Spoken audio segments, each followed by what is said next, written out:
ஒத்துழையாமை இயக்கத்தின் பல்வேறு நிலைகளை கால வரிசைப்படுத்து.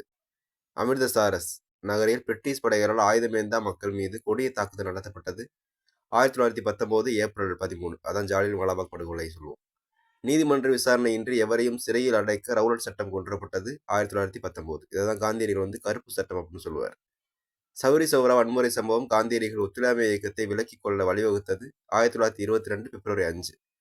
உத்தரப்பிரதேசத்துல ஒரு காவல் நிலையத்தை மக்கள் கூடி எரிச்சிருவாங்க. அந்த கழகம் தான் அது. கல்கத்தாவில் நடைபெற்ற சிறப்பு கூட்டத்தில் பிரிட்டிஷ் அரசாங்கத்துடன் ஒத்துழையாமை என்ற காந்தியடிகள் முன்மொழிவை ஏற்றுக்கொண்டது 1920 செப்டம்பர். இதை வருஷப்படுத்தணும்னா 2, 1, 4, 3 வரும். பின் வருவனற்றுள் எந்த ஒன்று சரியாக பொருந்தவில்லை அப்படின்னு கேட்டிருக்காங்க.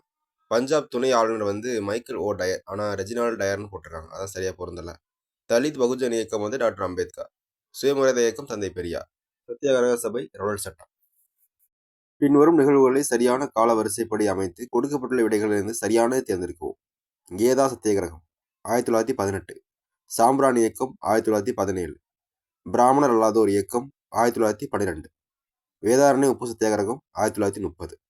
வரிசைப்படுத்தணும்னா 3, 2, 1, 4 கீழ் உள்ளவற்றுள் எது எவை சரியானவை அல்ல. காந்தியடிகள் அகமதாபாத் சபர்மதி ஆசிரமத்தை நிறுவினார். சரிதான். வல்லாபாய் பட்டேல் ஒரு வழக்கறிஞர். சரிதான். சைமன் குழுவின் முஸ்லீம் லீக் வரவேற்றது. தவறானது. 2வது வட்டமேசை மாநாட்டில் காந்தியடிகள் கலந்து கொண்டார். சரியானது. ஒத்துழையாமை இயக்கம் உள்ளடக்கியவை. பள்ளிகள் மற்றும் கல்லூரிகளை புறக்கணித்தல், அரசு வழங்கிய பட்டங்களை திருப்பி அளித்தல். சரியானது. உண்ணாவிரதங்கள் கடைபிடிப்பதை எதிர்த்தல், அரசுக்கு எதிரான சதி வேலையில் ஈடுபடுதல். இது ரெண்டும் தவறானது. கூற்று பி.ஆர். அம்பேத்கர் மகத் சத்தியாகிரகத்தை தொடங்கினார்.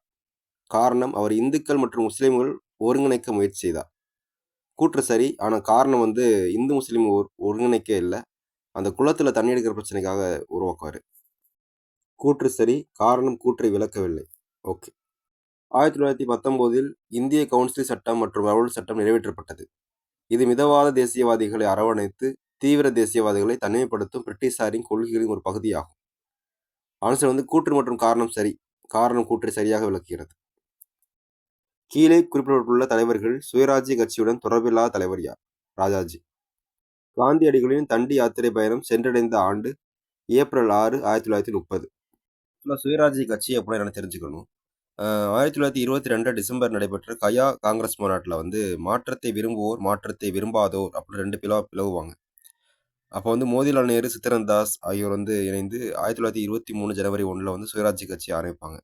இவங்க மாற்றத்தை விரும்புவோர், அதாவது சட்டசபைக்குள்ள நாடாளுமன்றத்துக்குள்ள போகணும் அப்படின்னு நினைக்கிறாங்க. 1925 சித்தரன் தாஸ் மரணம் அடைந்த பிறகு இந்த கட்சியோட செயல்பாடுகள் முற்றிலும் குறைஞ்சிரும். அடுத்தது காந்தியடிகளின் தண்டி யாத்திரை, அதை பத்தி கொஞ்சம் தெரிஞ்சுக்கோமா. இதோட கோரிக்கைகள் ஒரு 5 கோரிக்கைகள் இருக்கு. இராணுவ மற்றும் ஆட்சி பணி சேவைகளுக்காக செலவுகளை 50% குறைப்பது, முழுமையான புறக்கணிப்பை அறிமுகம் செய்வது, அனைத்து அரசியல் கைதிகளையும் விடுதலை செய்வது, நில வரியை 50% குறைப்பது, உப்பு வரி ரத்து செய்வது.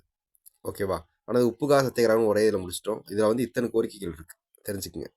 1930 மார்ச் 12ஆம் ஆண்டு 78 நபர்களோட சபர்மதி ஆசிரமத்திலிருந்து தண்டி யாத்திரையை காந்தி தொடங்குவார். அப்போ அவரோட வயசு 61 வயசு இருக்கும். 24 நாள் 241 மைல் பாத யாத்திரை நடந்து போவார். 1930 ஏப்ரல் 5ஆம் நாள் மாலை தண்டி கடற்கரை அடைஞ்சிருவார். ஆனால் அடுத்த நாள் காலையில தான் ஒரு கைப்பிடி உப்பு எடுத்து அந்த உப்பு சட்டத்தை மீற மாதிரி கரைப்பார். அதான் ஏப்ரல் 6, 1930. ஓகேவா. ஓகே ஃப்ரெண்ட்ஸ், மீண்டும் சந்திப்போம். டெலகிராம் லிங்க் டிஸ்கிரிப்ஷனில் கொடுத்துருக்கேன், ஜாயின் பண்ணி. நன்றி.